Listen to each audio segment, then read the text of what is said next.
Live mula sa GMA Network Center, ito ang 24 Oras. Magandang gabi po, Luzon, Visayas at Mindanao. Sa kulungan nagtapos ang 16 na taong pagtatago ng lalaking nanggahasa umano ng menor de edad na pamangkin sa Legazpi sa Albay. Ang suspect na nasa kote sa Valenzuela, menor de edad lang din nang gawin ng krimen. Mariing itinanggi ng suspect ang paratang na inabuso niya ang pamangking babae at lalaki. Tunghayan sa aking eksklusibong pagtutok.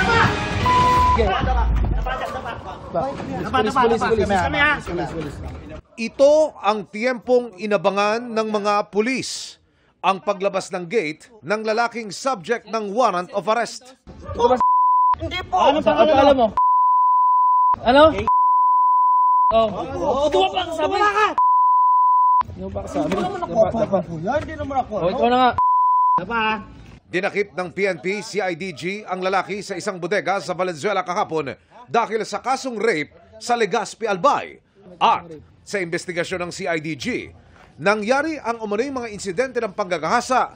May 16 na taon na ang nakakaraan. Nirape niya ang kanyang pamangkin who is 9 years old during that time at ang suspect natin is 14 years old. So he went into hiding dito sa NCR for 16 years. Bukod sa anak na babae ng kanyang kapatid, sinasabing pinagsamantalahan din daw ng suspect ang isa pa nitong pamangking lalaki. We have received unverified information that he has a pending case of another rape. However, iba to because it is a rape that involves another male human being. So sa batas natin, it was still considered rape under Article 266-E ng Revised Penal Code. Nakausap ko ang suspect kanina. Hindi ko na po maalala, sir. Oo, bakit? Tagal na po yun. Oo. Siguro ang edad ko nun 14 ata. Oo. Hindi ko na maalala, sir. Hingi ako ng tawad. Dadalhin sa Albay ang suspect kung saan siya sinampakan ng kaso. Paalala naman ng CIDG sa publiko. Ingatan po natin yung mga anak natin, lalo na pag mga babae. Kung titignan nyo, hindi lang po babae ang ginagahasa. Ibang-iba na po ngayon ang panahon natin. Pati pong mga lalaki na ngayon ay ginagahasa. Para sa GMA Integrated News, Emilio Sumangil, nakatutok 24 oras. Bigong nadatnan ng mga pulis si Porac Mayor Jaime Capil sa kanyang tahanan sa Pampanga para sana silbihan ng arrest warrant kaugnay ng pagkakasangkot umano sa iligal na pogo. Pero ang giit niya, hindi siya nagtatago. Nakatutok si Jonathan Andal. Kinatok kagabi ng Porac Police ang bahay ni Mayor Jaime Capil ng Porac, Pampanga para isilbi ang arrest warrant sa alkalde pero wala silang nadatnan. 30 minutes silang nando na wala namang humarap sa kanila. Nakalakong gate. Kaninang umaga, sa flag raising, pumunta rin kami doon. Again, hindi rin po natin inabutan sa munisipyo. Ongoing din yung pag-reach out namin sa kanya. Nasaan siya? Available naman yung kanyang kaso. Noong Biyernes, nag-issue ang Pasig RTC ng arrest warrant kay Mayor Capil para sa 7 count ng graft. Ayon sa pulisya, kaugnay ito ng umano'y koneksyon ng alkalde sa Lucky South 99, ang pinakamalaking pogo na ni-raid ng mga otoridad na nag-operate sa bayan ng Porac. Si Capil ang ikalawang mayor na ipinaaresto dahil sa pogo, kasunod ni Alice Go na dating mayor ng Bamban, Tarlac. Sabi ni DILG Secretary John Vic Remulla, nasa Pilipinas lang si Mayor Capil at nagparamdam na raw na susuko. He has sent surrender feelers to the PNP. We will know within this week kung mag-surrender siya. Kung hindi, umpisa na namin yung intensive manhunt para sa kanya.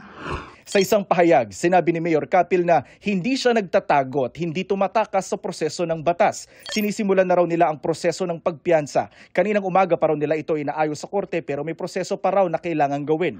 Nitong Abril, sinibak ng ombudsman si Mayor Capil dahil sa gross neglect of duty. Nang payagan umano niya na mag-operate ang Lucky South 99 kahit pa may mga derogatory at nakakaalarma ng ulat ng illegal na aktibidad doon. At kahit pa may rekomendasyon na ritong non-renewal ng business permit mula sa joint inspection team na kanya mismong binuo. Ang desisyon noon ng ombudsman may kasamang perpetual disqualification o habang buhay na hindi na pwedeng humawak ng anumang posisyon sa gobyerno. Nakapaghain na sa Court of Appeals ang kampo ni Capil sa kasong ito. Pero nitong 2025 elections, nanalo ulit si Capil bilang mayor ng Porac. Matapos ang eleksyon, May 29, COMELEC naman ang nag-disqualify kay Capil at nagdesisyong ituring na stray o hindi dapat bilangin ang mga nakuha nitong boto. Pero sabi noon ng COMELEC, hindi immediately executory o hindi agad-agad ipatutupad ang kanilang desisyon dahil pwede pa raw namang mag-motion for reconsideration si Capil. Ayon sa abogado ni Capil, nakapag-file na sila ng motion for reconsideration na tinaantay pa ang desisyon ng COMELEC. Humingi kami ng update sa COMELEC ukol sa apela ni Capil pero hindi pa tumutugon ang komisyon. Para sa GMA Integrated News, Jonathan Andal, nakatutok, 24 oras.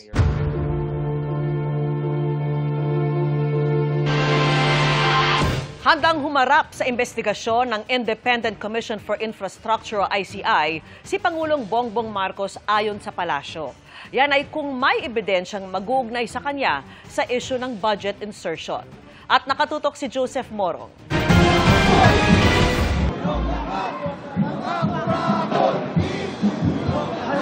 Nasaan ang malalaking isda? Yan ang tanong ng mga nagrally laban sa mga maanumalyang flood control projects.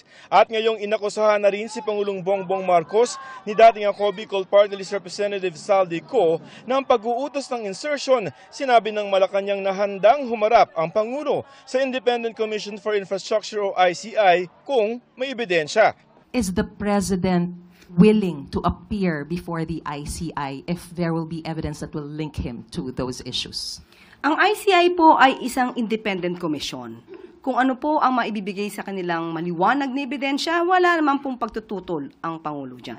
Hiningan pa namin ng pahayagang ICI sa pangatlong meeting ng Technical Working Group ng Komisyon para pag-usapan kung paano mababawi ang mga ari-arian ng mga sangkot sa anomalya. Binigyan diin ni Commissioner at dating Public Works Secretary Rogelio Singson ang pagpapanagot sa mga sangkot. The demand is still very strong for people who are involved to, I'd like to see them in jail. At habang pinoproseso ang pagpapakulong sa mga sangkot, hinahabol na ng pamahalaan ng assets o ari-arian ng mga sangkot sa anomalya. Sa Biyernes, isusubasta ulit ang 4 na luxury vehicle ng mag-asawang Pacifico at Sara Diskaya na hindi nabenta nung nakaraang auction. Ibinaba na ang presyo ng mga ito. Ang Rolls-Royce mas mababa na ng halos 10 milyong piso ang presyo. Kung hindi pa rin daw mabebenta ang mga luxury vehicle ng mga Diskaya, pwede raw itong ipa-direct offer o kaya naman ay sirain na lang. Condemnation or sirain na lang talaga yung mga vehicles. It's really an exercise of discretion on the part of the commissioner. No? In fact, we could have dispensed with the auction and went straight to the condemnation. Considering the state of our country, we are in need more of a budget. Right? Tuloy-tuloy naman ang paghahanap sa 7 at-large na inisyuhan na ng arrest warrant ng Sandigan Bayan kasama si Co. Ayon kay DILG Secretary John Vic Rimulya, nasa Portugal si Co. Zaldico is believed to be in Europe, suspected to be in Portugal. He is suspected to have a Portuguese passport acquired so many years ago. Ayun lang ang details. Nakiusap kami sa lahat ng mga Pilipino sa buong mundo na kung makita nila si Zaldico, kung pwede nilang picturean, padala kagad, i-post kagad sa internet para may idea tayo kung nasaan siya. Ang isa naman taga-DPWH na sa Israel. Ayon naman sa PNP-CIDG, may mga taga-SunWest Corporation na kinasuhan sa Sandigan Bayan ang nagpahayag na gusto ng sumuko. May back channel po na sa amin. And siyempre, wala po silang personal na abogado and apparently parang napabayaan. So they're takot also. We're trying to... Simula Martes, masasaksihan na ng publiko ang hearing dahil live-stream na ito sa social media page ng ICI. Handa raw ang mga kongresista na magpa-livestream at hindi hihingi ng executive session sa ICI. Matatandang sumulat si House Majority Leader at Presidential Son Congressman Sandro Marcos na handa siyang tumestigo sa ICI. Para sa GMA Integrated News, Joseph Morong, nakatutok 24 oras. Patuloy ang panawagang papanagutin ang mga korap sa malawakang kilos protestang ikinasa kahapon. Pero may pangamba ang ilan lalo kung ikukumpara ito sa mga naunang pagtitipon. Ang basa ng eksperto sa pagtutok ni Chino Gaston.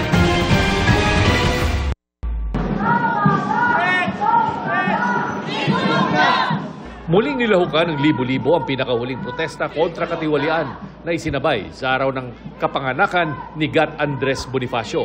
Bumuhos pa rin ang panawagang panagutin ang mga kurakot pero may pangamba ang ilang lumahok. What scares most is this. Many are starting to forget why we are angry. People have gone silent, not because they do not care, but because they have lost the belief that change will ever come. And every time we stay quiet, corruption wins.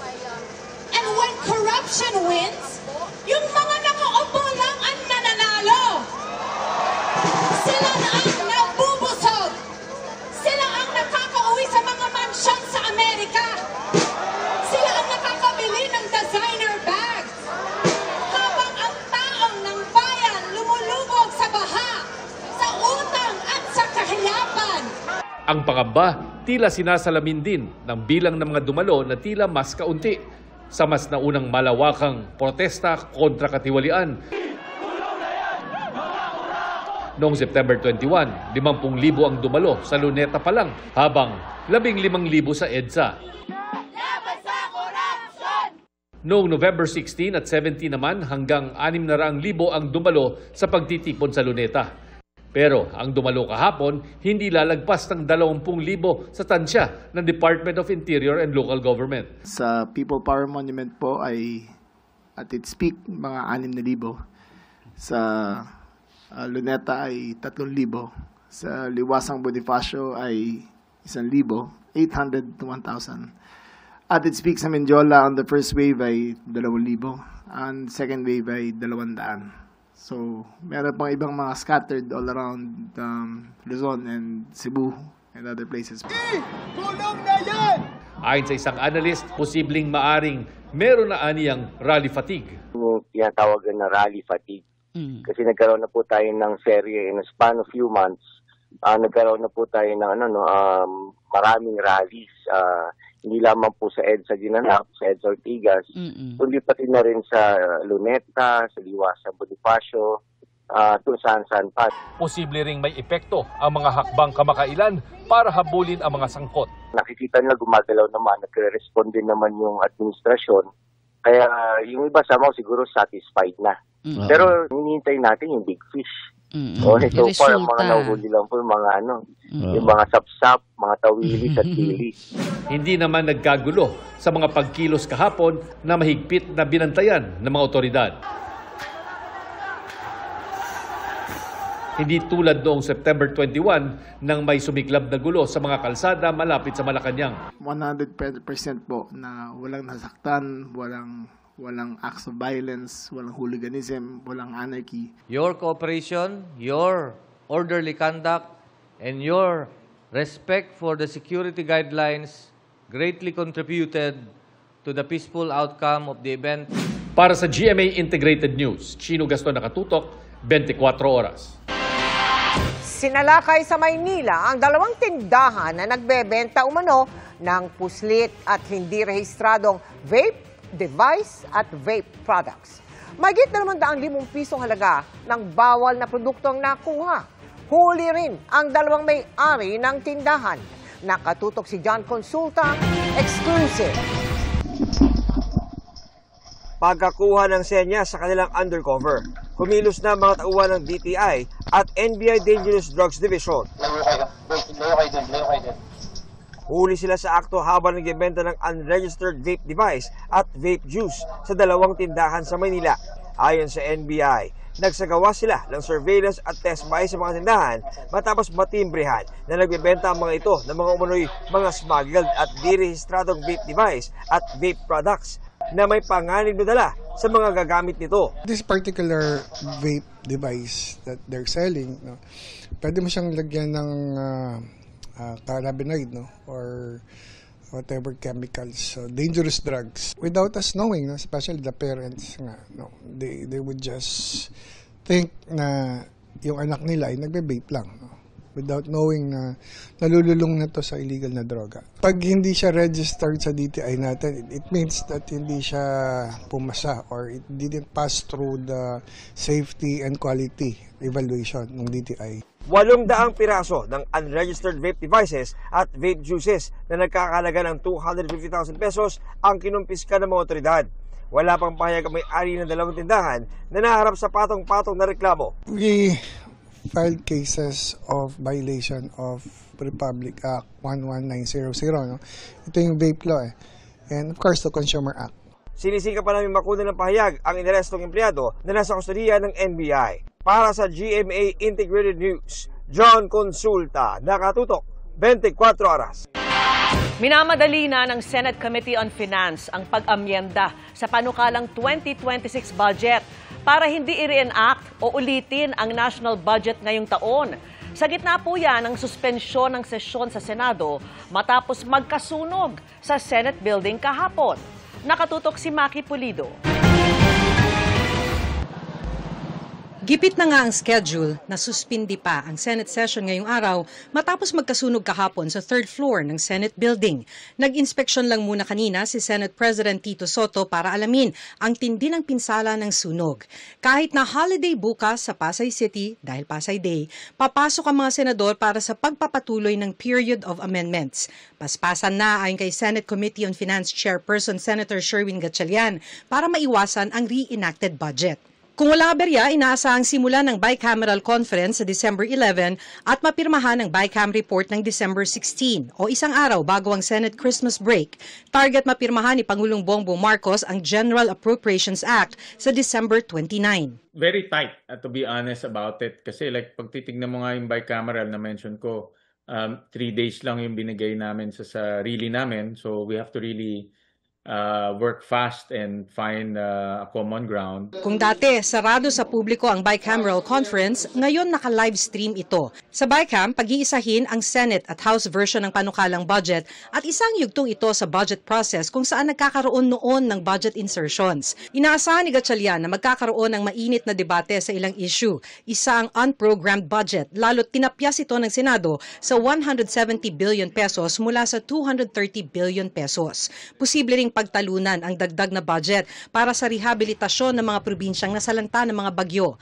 Para matapos ang BICAM sa loob ng 3 araw, gusto ni Gatchalian limitahan ang diskusyon sa mga pagkakaiba lang ng House at Senate version.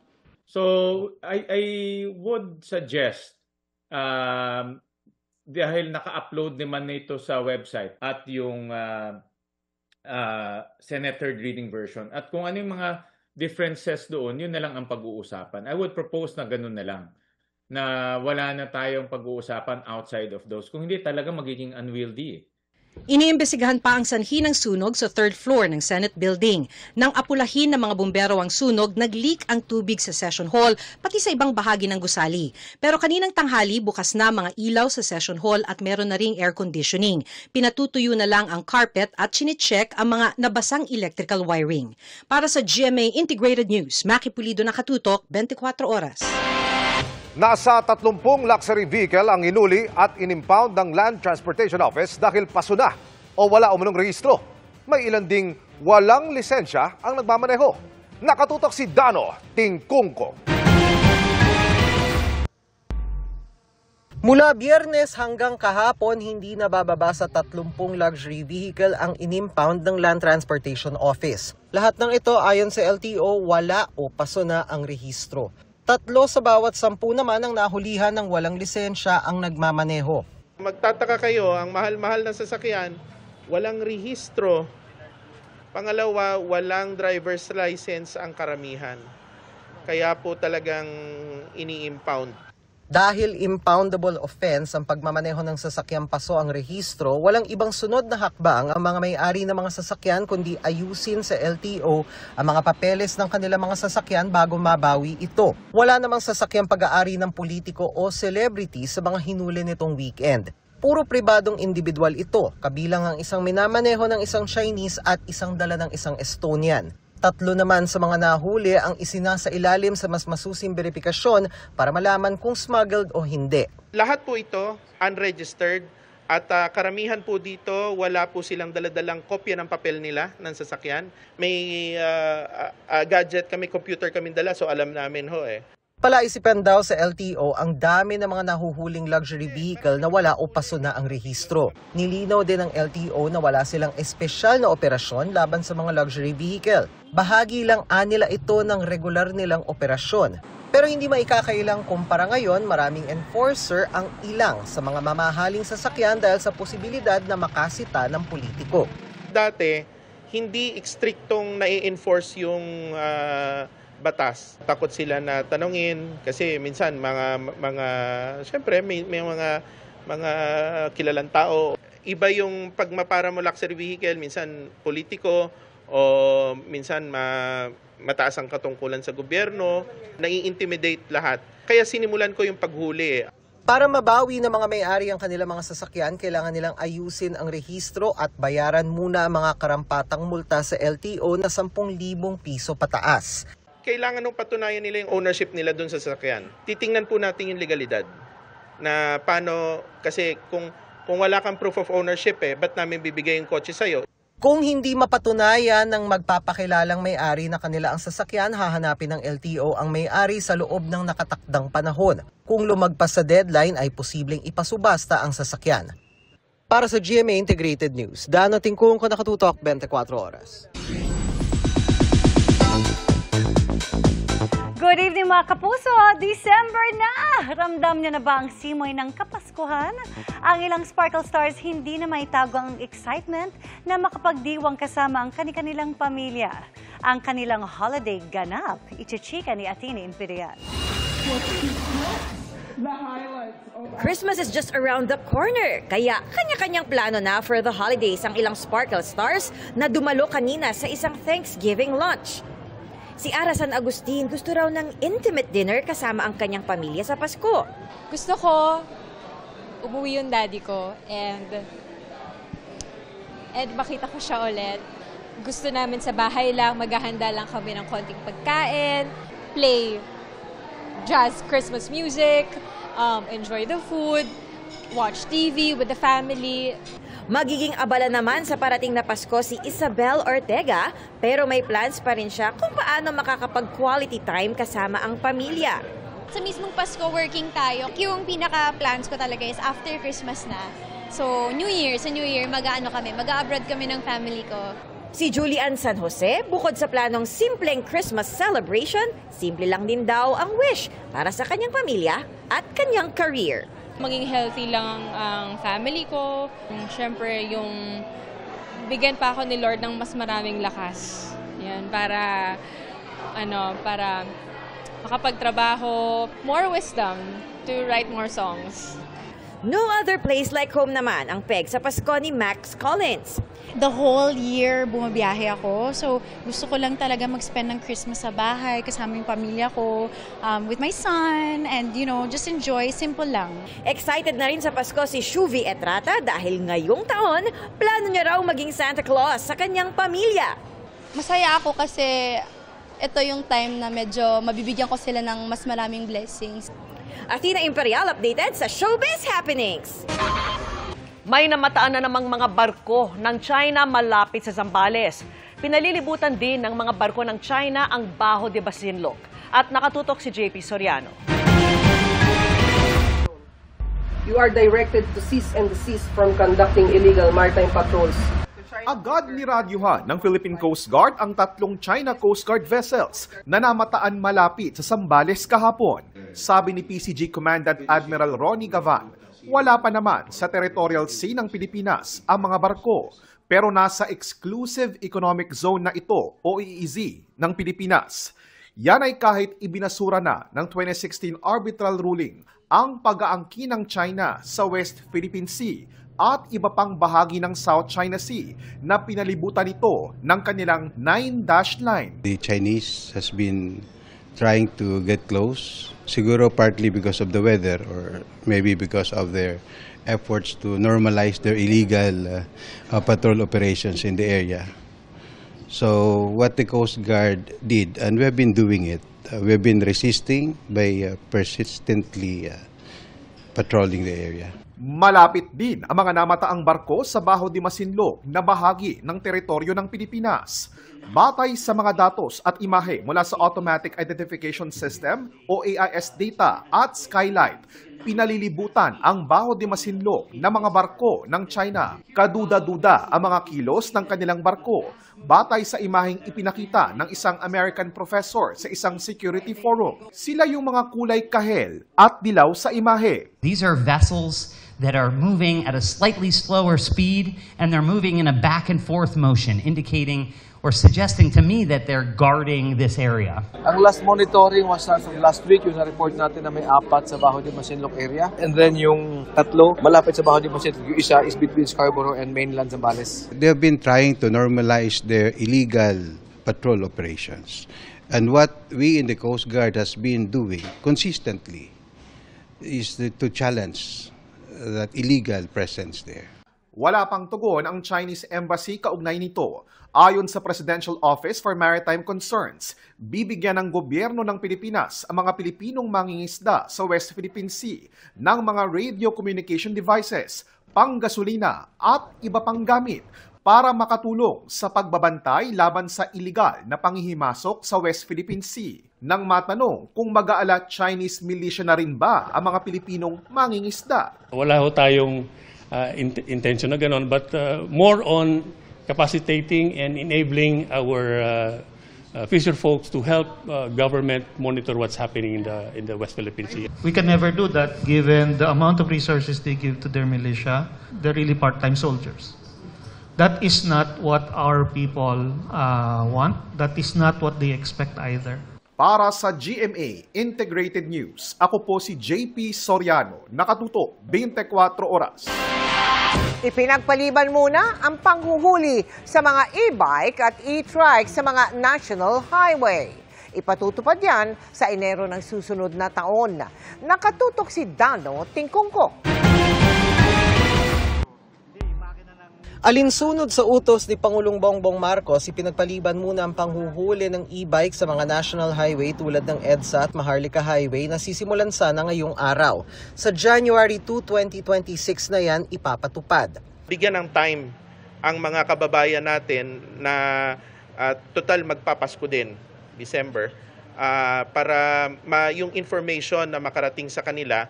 Ayon sa LTO, bawal pa rin ang mga e-bike at mga e-trike o itinuturing na light electric vehicle sa national highway. Pero ngayong buwan, sa halip na diretsyong impound, pagsasabihan na lang muna ng mga enforcer ng LTO ang mga may-ari ng e-bike na bawal sila sa highway. For example, tumatakbo ng EDSA, South Expressway, yung sa may Magallanes, tumatakbo. Sasawayin po namin yan na umalis sila doon.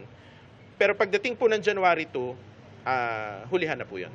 Kung tutusin, matagal nang bawal sa national highway ang mga e-bike. Ayon sa LTO, dahil mas mabagal kaysa sa mga tradisyonal na motorsiklo, mas malaki ang tsansang maipit ang e-bikes at e-trike sa traffic o mabangga. Dahil yung mabagal sila, madaling maipit sa traffic flow. Tapos mataas yung panganib ng banggaan, may problema talaga sa e-bike. Kaya bawal na sila sa highway maliban kung magkakasya sa mga designated bike lane. Pwede po yun sa bike lane. Pero kapag lumaki yung inyong electric bike, hindi kayo kasya dun sa bike lane, hindi po kayo pwede dun. Pwede rin kung tatawid lang naman at hindi babagtasin ang highway. Nasa ilalim na ito ng Implementing Rules and Regulations ng Electric Vehicle Industry Development Act o Republic Act 11697. Pwede po silang tumawid sa national highway. Ang pinagbabawal po yung pag-cruise nila o yung tumatakbo sila sa national highway. Para sa GMA Integrated News, Dano Tingkungko, nakatutok 24 oras. Naghahanda na para muling magain ng impeachment complaint ang grupong bayan laban kay Vice President Sara Duterte sa nakatakdang pagtatapos ng one-year ban sa Pebrero. Pati ang Akbayan Party List bukas sa muling paghahain ito. Nakatutok si Darlene Kai. Sa pagbasura ng Supreme Court ng impeachment complaint laban kay Vice President Sara Duterte, sinabi nitong pasok daw kasi ang nakahaing reklamo sa one-year ban na nakasaad sa saligang batas. Ngayong matatapos na ang one-year ban sa Pebrero, naghahanda ang grupong bayan o bagong alyansang makabayan para sa muling paghahain ng impeachment complaint. Isang pinaghahandaan yung pagtatapos ng one-year ban sa February, most likely magpa-file po tayo ng impeachment ulit. Kasi bitin yung nangyari hindi natuloy sa trial. Ang gagamiting basehan ng bayan, iyon ulit betrayal of public trust at pang-aabuso sa kapangyarihan dahil sa paggamit ng confidential funds ng Office of the Vice President at Department of Education noong nakaupo pa siya bilang kalihim nito. Posibleng madagdagan. Kami kasi isang ground lang kami.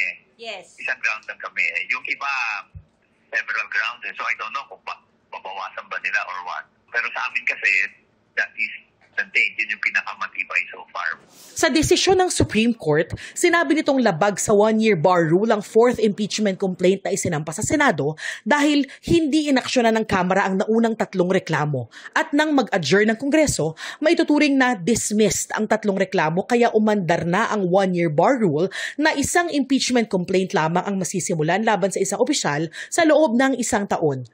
Bukod dito, sinabi rin ng Korte Suprema na unconstitutional ang inihaing impeachment complaint dahil lumabag ito sa right to due process ng bise. Hindi raw kasi binigyan ng kopya ang bise ng draft complaint pati ang mga ebidensyang sumusuporta umano rito, kaya hindi niya nasagot ang mga akusasyon sa Kongreso.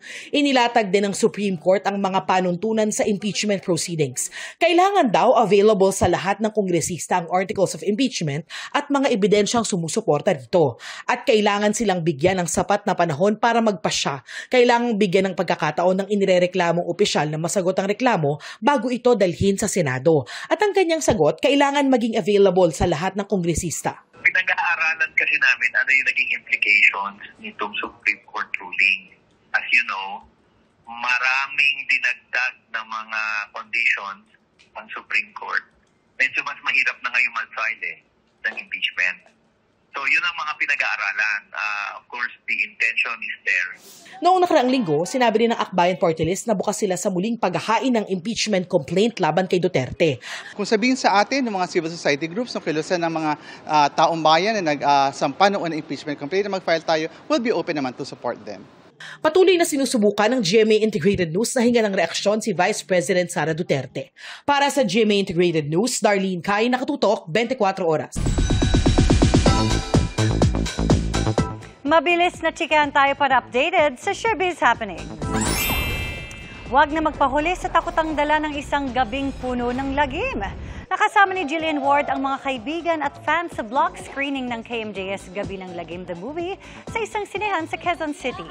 Personal na nagpasalamat si Jill sa mga sumuporta sa pelikula. All praises ang mga nanood gaya ng ex-housemates ng PBB Celebrity Collab Edition na sina Josh Ford at Kira Ballinger. Pati sina Althea Ablan at abot kamay na pangarap co-stars ni Jill na sina Eunice Lagusad at John Vic de Guzman. Engaged na si Sparkle star Thea Tolentino. Ibinahagi ni Thea sa kanyang IG ang special milestone na sa buhay nila ng non-showbiz boyfriend after 4 years of being in a relationship.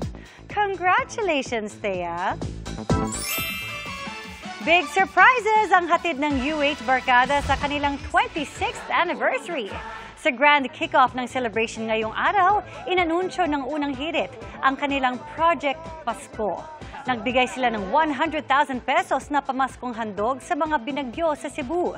Namigay din sila ng UH Gift Mystery na may laruan, damit at ibang sorpresa para sa mga batang apektado ng bagyo. May lucky winners din sa mga team bahay.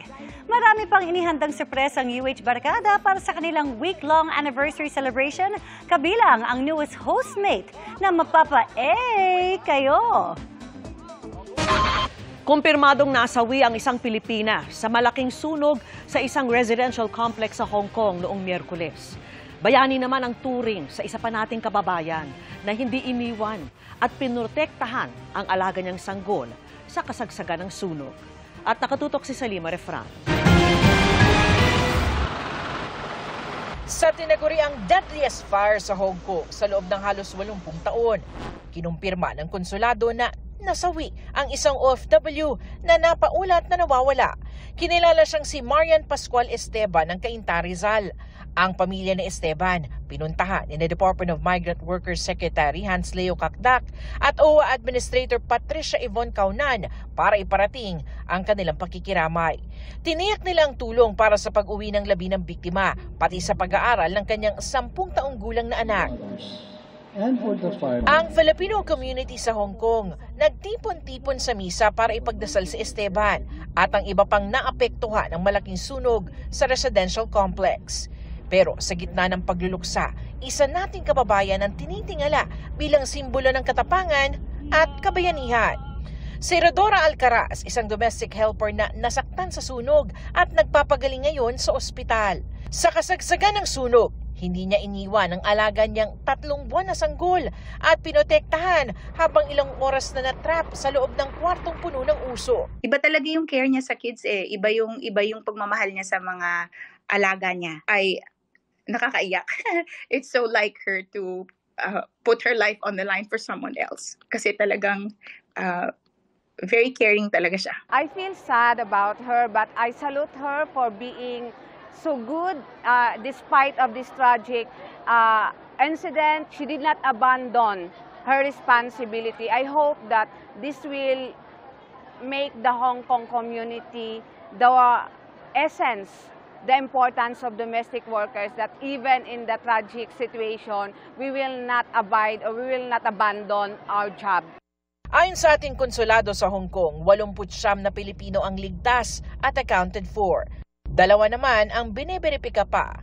Para sa GMA Integrated News, Salima Rafran, nakatutok 24 oras. Christmas month na po mga kapuso, kaya lalong naghahabol ang mga namimili ng mga panregalo para sa palapit na Pasko. Kabilang sa dinarayo ng mga suki ang Divisoria. At kamustay na natin ang pamorningang bentahan doon sa live na pagtutok ni Rafi Tima. Rafi! Vicky, ngayong unang araw ng Disyembre ay umaasa nga yung mga nagtitinda rito na lumakas na sana yung kanilang benta. Pero iisa yung kanilang sinasabi ngayon, dumarami na yung tao pero hindi yung namimili.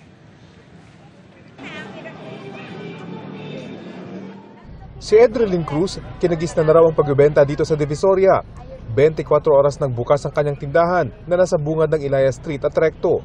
Sari-sari ang kanyang paninda rito at ngayong Disyembre, may mga pamaskong items na.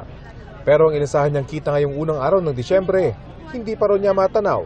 Ngayong po, maasa po kami na magkakabilihan. Pero po yung tao kasi naglalakad lang po talaga. Hindi po talaga sila yung katulad dati na bumibili. Wala pa yata ang bonus. Ganito rin ang obserbasyon ni Nestor na nagbebenta ng mga kortina at iba pang tela. Mas po ngayon, mas mabigat ang bentahan. Kasi siya nung nakaraan. Ganun ba? Kasi yung gawa lang natin kasi ng bagyo. Tsaka yung, alam niyo, sakuna, gano'n. Kaya medyo yung mga tao nagtitipid. Tao lang po marami. Yung namimili po, wala. Ang ilang mamimili na ating nakausap, puro personal na items pa lang din daw ang binibili sa ngayon. Mamimili na lang daw sila ng pangregalo kapag malapit ng Pasko at pag may pera ng pambili. Ano lang po yung nakita kong kailangan. So hindi pa po ito yung mga pamasko? Hindi pa. Kailan mo kayo bibili nun? Hindi ko alam po kung kailan. Nagkakanbas din po ako ng pangtinda. Pampasko na ho ba ito? Hindi po, panglakad lang ng bata. Magpipield trip po kasi bukas. Si Rosalie na nagbebenta ng mga damit, pansin naman daw na bahagyang dumami na ang namimili. Pero malayo pa raw ito sa kanilang karanasan noong nakaraang taon. Mas maganda pa po sa last year kaysa ngayon. Kasi last year parang dito, ngayong parang di ka makakaraan po eh. Masikip yung daanan. Ngayon medyo lumuwag-luwag. Pero mas okay ngayon kaysa mga nakaraang buwan po. Ang Manila City Hall, pinaghahandaan na raw ang inaasahang dagsa ng mga mamimili rito ngayong Disyembre. Araw-araw naman daw ay narito ang kanilang mga tauhan. After ng night market, papasok na po ang city government as early as 4, 5 a.m. Linis. Kasama na rin po yan, pinaliliguan na rin po yan. Pina-flushing, sinasabon. Para po hindi po bumaho yung lugar sa everyday na mga nagtitinda.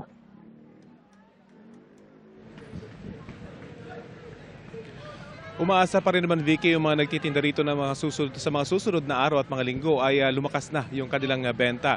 Batid naman daw nila na dito pa rin sa Divisoria ang bagsak ng mga mamimiling naghahanap ng mga murang panregalo. Yan pa rin ang latest mula dito sa Divisoria. Vicky? Maraming salamat sa iyo, Rafi Tima. Mga kapuso, may bagong low pressure area sa labas ng Philippine Area of Responsibility.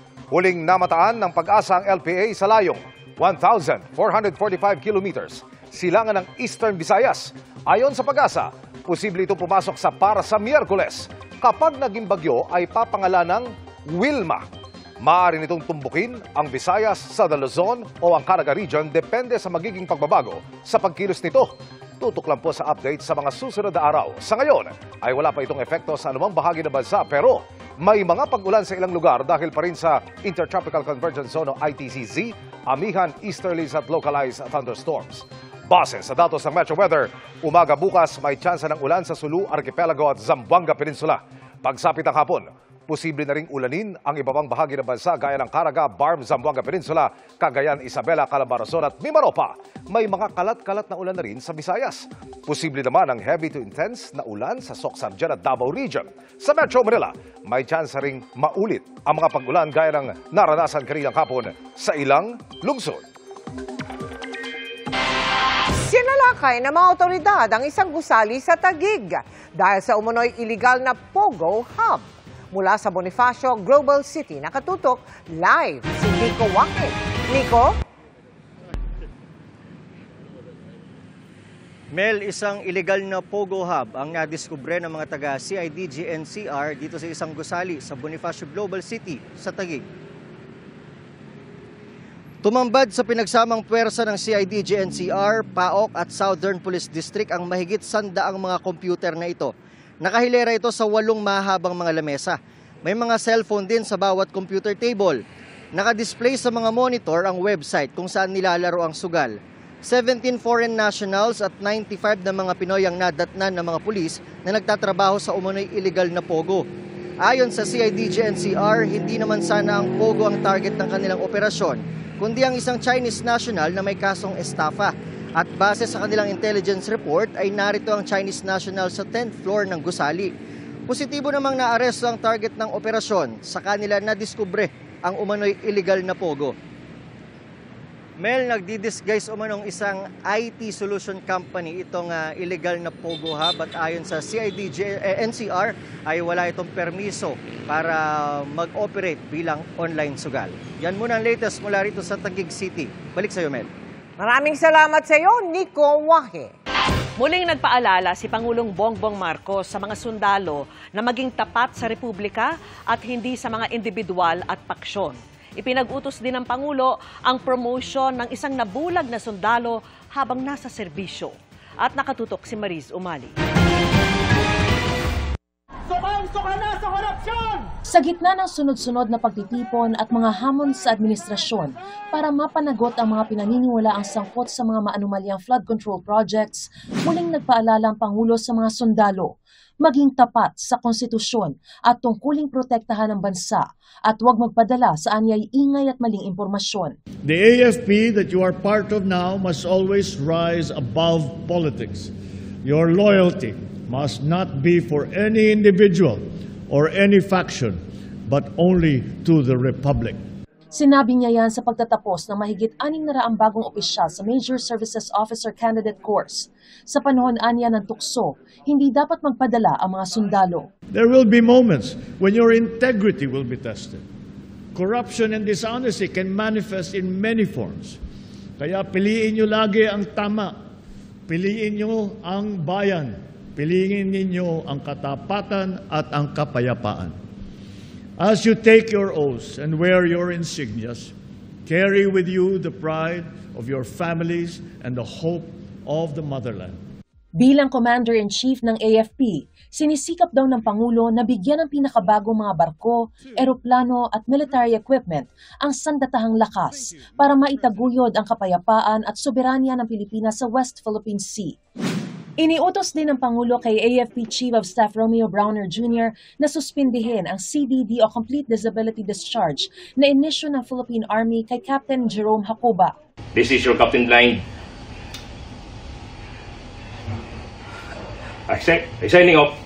Kwento ni Hacoba, nabulag siya matapos masabugan ng bomba habang nasa operasyon sa Mindanao laban sa BIFF. I'm coming home. Sapat na siguro yung 2 mata na ibinigay ko para sa ating bayan. Dito ay isang opisyal na itinaya na nga niya ang buhay niya para sa duty na para ipagtanggol ang Pilipinas. At dahil sa ganyan, ay basta't bibitawan na lang natin. Ay hindi naman yata makatarungan yan. Dapat ibigyan siya ng promotion dahil sa katapangan niya at gawin na siyang major. Pinahanapan siya ni Pangulong Bongbong Marcos ng ibang posisyon.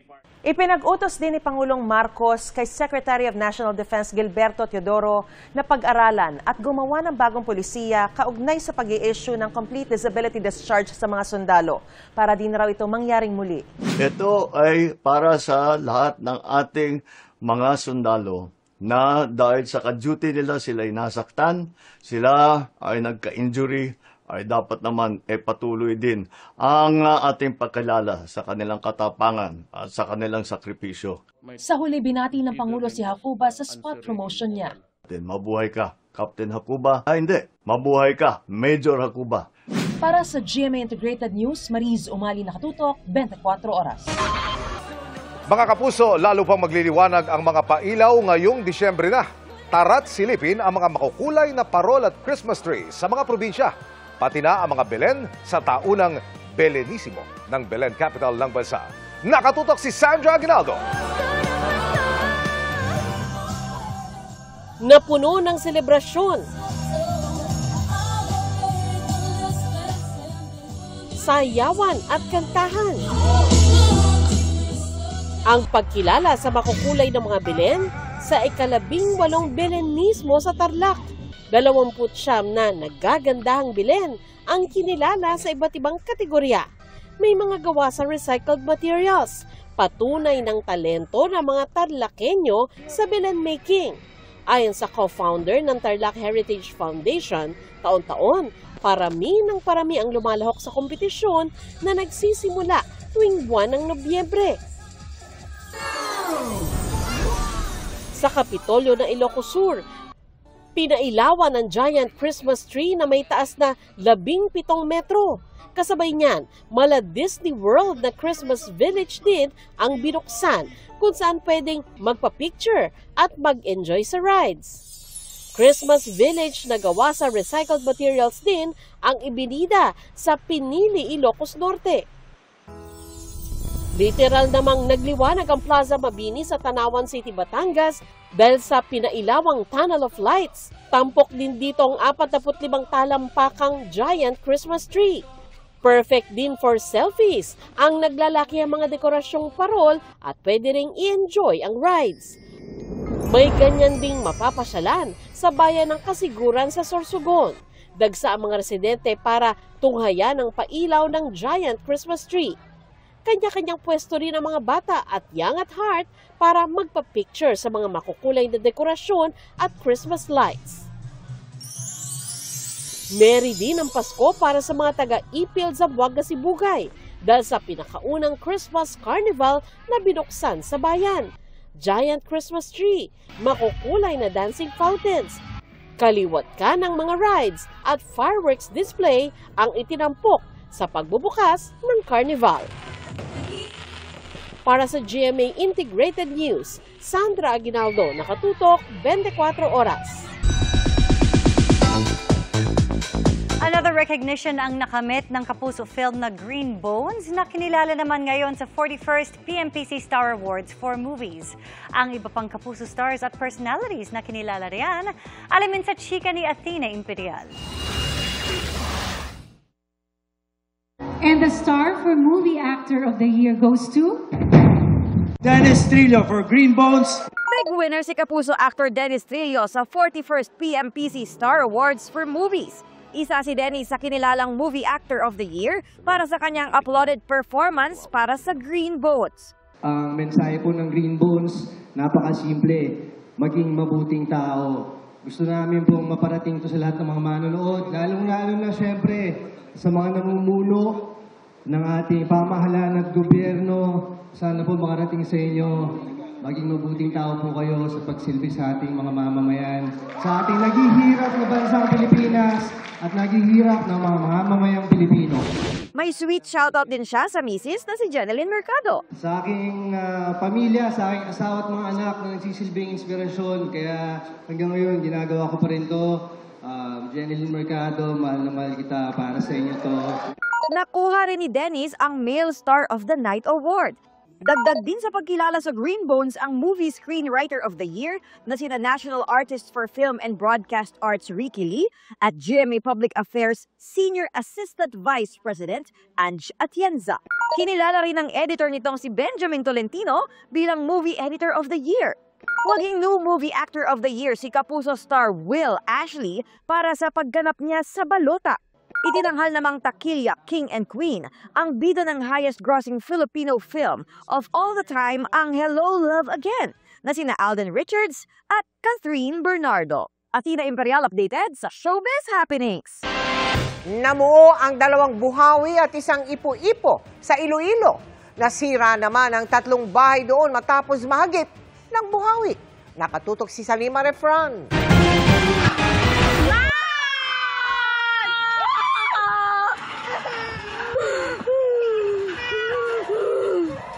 Napahagulgol na lang ang ilang residente ng Barangay Patlad sa Dumangas, Iloilo habang pinapanood kung paanong sirain at paliparin ng buhawi ang bubong ng kanilang bahay.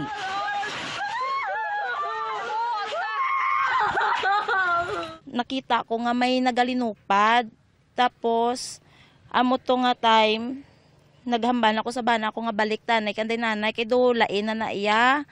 Kasinggit pa ko di sa tiyo ko di nga diri mismo sa balay nga nagubaan nga sing ko buhawi, choy. Nagtagal daw ng 10 minuto ang buhawi, pasado alas 4 nitong Sabado ng hapon. 3 bahay ang nasira. Dogin alsa yagid tanan eh. Tapos amo to was agid tanan diw astas talamnan daw. Ayon sa MDRMO Dumangas, 2 buhawi at 1 ipo-ipo ang naitala nila noong Sabado. Sa video na ito, kita kung gaano kalaki ang ipo-ipong nabuo sa dagat sa gitna ng Dumangas at isla ng Guimaras. Pero ang sa may dagat to, mo to ang pinangkakululba ang gitama kadako mo. Wala namang naitalang nasaktan. Sa Lapu-Lapu City sa Cebu, may namataang ding ipo-ipo. Ayon sa Pag-asa, nabubuo ang buhawi sa lupa at ipo-ipo naman sa dagat kapag may severe thunderstorm. Na ay mga water sport activities, na ay mga sasakyang pandagat na gagmay, or kini mga naligo sa dagat is critical na siya if na ay water sport. Because kanang pagtuyok sa hangin, intensity na is kusog. That is usahay lagpas pa sa super typhoon category or mo range kini 100 kph up to more than up to 500 kilometers per hour. Nagdudulot din ng malakas na ulan na posibleng magpabaha ang thunderstorms gaya ng naranasan sa Lapu-Lapu City. Nagdulot din ito ng traffic. Patuloy ang ginagawang declogging at desilting operations sa waterways sa lugar. Para sa GMA Integrated News, Salima Refran, nakatutok 24 oras. Nauwi sa sakuna ang masaya sanang fiesta sa Barangay Commonwealth sa Quezon City nang sumiklab ang sunog kagabi. Sa Caloocan City naman, tinatayang nasa 300 pamilya o higit pa ang naapektuhan sa nangyaring sunog kaninang umaga. Ang mga insidenteng yan tinutukan ni James Agustin. Nabulabog ang pagdiriwang ng fiesta ng mga residente ng Odigal Street sa Barangay Commonwealth, Quezon City matapos sumiklab ang sunog pasado alas 9 kagabi. Mabilis na kumalat ang apoy sa ilang bahay. Itinaas ng Bureau of Fire Protection ang unang alarma. Nasa 18 fire truck nila rumisponde, dagdagan 13 fire volunteer group. Ang isang residente nagtamo ng mga paso sa braso, likod at muka matapos subukang apulahin ng apoy pero hindi niya kinaya. Sa baba po kami, gumagawa po ako ng TV sa baba Ay may sumigaw, umakyat po ako. So pagkakit ko, medyo malaki na yung apoy. Siguro, inisip ko siguro na na baka kaya kong apulayin. Habang tumatagal, lalo pong, kasi mahangin po Medyo lumalakas po yung ng apoy. Mayroong mga kapitbahay na tumulong, nagbigay sa akin ng mga tubig, balde, tapos kaya lang hindi ko na kaya yung init. Si Amor naman ilang mahalagang dokumento lang ang nadala. Wala silang naisalbang mga gamit at damit. Laking pasasalamat niya nakaligtas sila ng kanyang 5 taong gulang na anak na babae. Nagulat lang po kami na kinakatok na kami sa bahay, na malaki po yung apoy, nasunog. Bumilis po kami tumakbo kasi binuhat ko po yung anak ko. Nanginginig po kami hanggang ngayon sa takot po, naiyak po yung anak ko. Napula ang sunog matapos ang halos 1 oras. Ayon sa BFP, nasunog ang 3 bahay. Iniimbestigahan pa nilang sanhi ng apoy na nagsimula sa ika-4 na palapag ng isang bahay. Ayon naman sa mga taga-barangay, umabot sa 6 na pamilya ang naapektuhan ng sunog. Yung mga pamilya, if they are willing na pumunta sa mga evacuation area namin o malapit na covered court dito, doon sila muna. And yung mga pagkain naman, yung barangay naman nakahanda pagdating sa ganyan, pwede namin silang bigyan ng pagkain hanggang sa maging okay yung kanilang bahay na pwede na silang bumalik. Sumiklab din ang sunog sa isang residential area sa barangay 164 Caloocan bago mag-alas 6 ng umaga. Pawang gawa sa light materials sa mga bahay, kaya mabilis na kumalat ang apoy. Itinaas ang ikalawang alarma hudyat para rumisponde ang hindi bababa sa 8 fire truck. Para magkaroon ng karagdagang akses sa lugar, bumutas ng pader ang mga bumbero sa katabing subdivision at pinagdugtong-dugtong ang mga fire hose upang makapasok hanggang sa sentro ng mga nasusunog na bahay. Ayon kay Fire Superintendent Jackie Gina, Station Commander ng BFP, nagsimula ang sunog na umabot sa ikatlong alarma pasado alas 5:20 ng madaling araw at tuluyang naapula alas 7:10 ng umaga. Nakatulong din ang mga fire hydrant sa katabing subdivision, kaya't napaikutan ng mga bumbero ang mga nasusunog na mga bahay. 3 ang napaulat ang nagtamo ng minor injuries. Pansamantalang ililikas sa mga naapektuhan ng sunog mula sa GSIS Hills Talipapa, Barangay 164, Caloocan City, sa Talipapa High School. Sa paunang impormasyon mula sa Barangay 164, tinatayang nasa 300 to 350 families ang naapektuhan ng sunog, habang patuloy na inaalam kung ano ang pinagmulan ng sunog. Para sa GMA Integrated News, James Agustin, nakatutok, 24 oras. Susubukan po ng kampo ni dating Pangulong Rodrigo Duterte na humingi ng permiso para mabisita siya ng mga kaanak sa Pasko. Ayon sa legal counsel ni dating Pangulong Duterte na si Attorney Nicholas Kaufman, malaki ang posibilidad na sa detention ng Pasko si Duterte, kasunod yan ng pagbasura ng ICC Appeals Chamber sa apela nilang interim release. Pero paghikayat ni Kaufman sa mga taga-suporta ni Duterte, magpadala na lang ng bulaklak o regalo bilang pagpapakita ng suporta. Samantala, ayon kay Kaufman, sa December 5 pa inaasahang makukuha ang resulta ng medical reports ni Duterte. Anya, inasahan na nila ang naging desisyon ng Appeals Chamber, pero git nilang hindi pa rin maganda ang kondisyon ng Pangulo. Well, we will do our best to make sure that that happens, but unfortunately, I can't be too optimistic, but we do our best. And if you wish to show your support, send flowers, send presents. Pinatawan ng 60 araw na suspensyon si Cavite 4th District Representative Kiko Barzaga. Inirekomenda yan ng Kamara kasunod ng ilang kontrobersyal na social media posts ni Barzaga. Nakatutok si Darlene Kai. Tayo po na nakaupo, subukan nyo namang tumayo. Good afternoon. Good afternoon, Kiko. Kumusta na yung cash ni Tito Romualdez mo? Yung ano pala? Oh, ayaw sumagot. Ayaw sumagot, natatakot. Yun, oh. Naging kontrobersyal si Cavite 4th District Representative Kiko Barzaga sa mga video na ito na siya mismo ang nag-post sa kanyang social media pages. Kanina, mga post din ni Barzaga ang basehan ng committee report ng House Ethics Committee na pinagtibay sa plenaryo. Inirerekomenda nito na suspendihin si Barzaga dahil sa ilang social media post niya na umano'y malaswa, nakababastos sa ibang opisyal ng gobyerno at nagsusulong ng pagkakawatak-watak. 249 ang bumoto pabor at 5 ang hindi. Dahil dito, 60 araw suspendido si Barzaga dahil sa umano'y disorderly conduct o asal na hindi katanggap-tanggap para sa isang miyembro ng House of Representatives. Recommends the imposition of the penalty of 60 days suspension from office without the benefit of salaries and allowances. Nagugat ito sa ethics complaint na inihain ni House Deputy Speaker at Antipolo Representative Ronaldo Puno at iba pang kongresistang dating kasama ni Barzaga sa NUP o National Unity Party. Kaugnay sa social media posts ni Barzaga, kabilang ang tungkol umano sa kalaswaan at tilaan nila nag-uudyok na sunugin ang Kamara. Bago pagbotohan ang committee report sa plenaryo, nagbigay ng pahayag si Barzaga. I wholeheartedly accept the decision of the committee, but I maintain my stance that President Marcos must be held accountable for his crimes. Too many people have died and too much money was plundered from the Filipino people for us to stand down now. Whatever punishment may fall upon me and others who stand against this president who has lost his constitutional mandate, of serving the Mr. people is Speaker, inconsequential point of in order. relation to the amounts of lives Mr. Speaker, and point of futures order. that will be saved when Majority President Leader. Marcos leaves Malacanang. It took the deaths and imprisonment Point of order, of Mr. hundreds Speaker. of thousands to bring Marcos Sr. to Point of justice. order, Mr. Speaker. My punishment is only the beginning. Pero namatay ang kanyang mikropono. I would also like to put on record, Mr. Speaker, that the respondent has been given an opportunity to explain his defense at the proper forum, and we have accorded him that. Yan po ang ulat ni Darlene Kai at patuloy po naming sinisikap na kunan ng pahayag ang sinuspending si Congressman Kiko Barzaga. Kilig! Sa unang araw ng December ang hatid ng recent post ni Kapuso actress Carla Abellana. Sa kanyang Instagram, ibinahagi ni Carla ang isang photo kung saan may ka-holding hand siya. Ang tila highlight ang sing-sing na suot ni Carla. May caption pa yung Bible verse tungkol sa plans ni Lord sa bawat tao. Di man idinetalye ng aktres kung ano mismo ang sing-sing, bumuhos ang pagbati ng mga kaibigan at fans na masayang-masaya para kay Carla.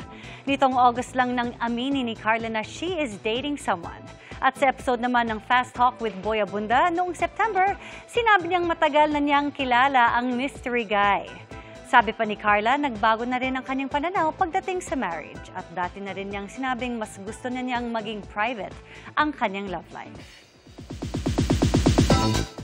Congrats, Carla! At yan ang mga buwan-naman akong chika this Monday night. Ako po si Iya Arellano. Miss Mel, Miss Vicky, Emil. Thanks, Iya! Salamat sa iyo, Iya. Thank you, Iya. At yan ang mga balita ngayong Lunes, mga kapuso. Disyembre na, dumating na talaga. 24 na araw na lamang, Pasko na. Ako po si Mel Tiangco. Ako naman po si Vicky Morales para sa mas malaking misyon. Para sa mas malawak na paglilingkod sa bayan, ako po si Emil Sumangil. Mula sa GMA Integrated News, ang News Authority ng Pilipino, nakatuto kami 24 oras.